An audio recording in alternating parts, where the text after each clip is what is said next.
Pythagorean theorem word problems.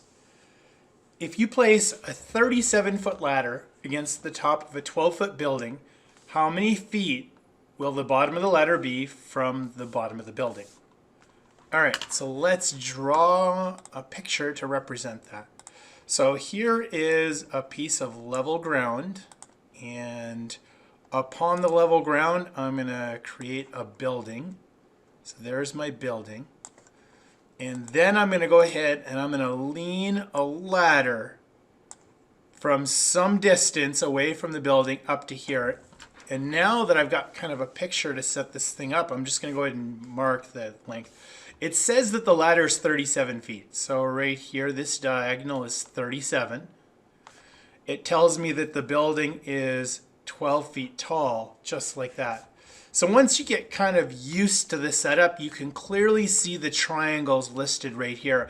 In other words, the side we don't have. Now I do want to go ahead and list the right angle as being in this position right here. You don't have to draw a building like I did it here. You could just draw a triangle and then label the side lengths. And then make sure you mark the unknown side with A, B, or C. So let's grab the marker. So if this is my right angle, if I use my cheat sheet from the other day, the sides that actually touch the right angle are my legs.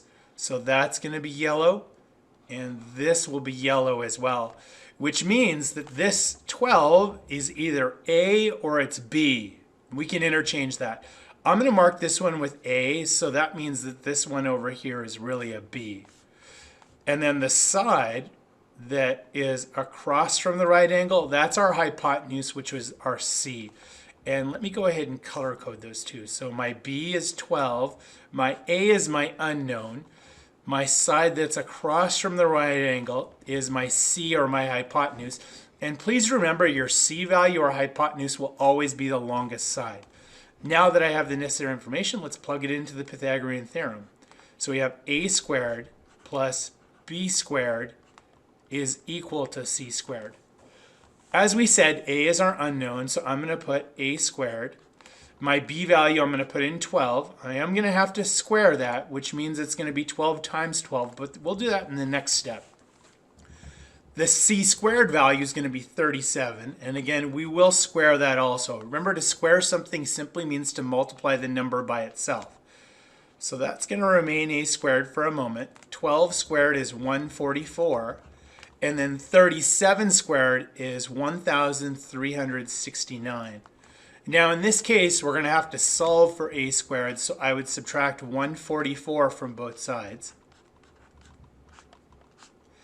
To simplify the left side, the positive negative cancels, and we have A squared is equal to 1,225.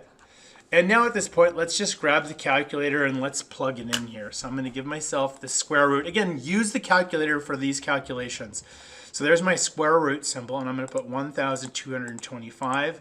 And it actually simplifies to 35, which means that 1,225 is a perfect square. Ooh, I skipped a step, sorry. To get rid of the square root.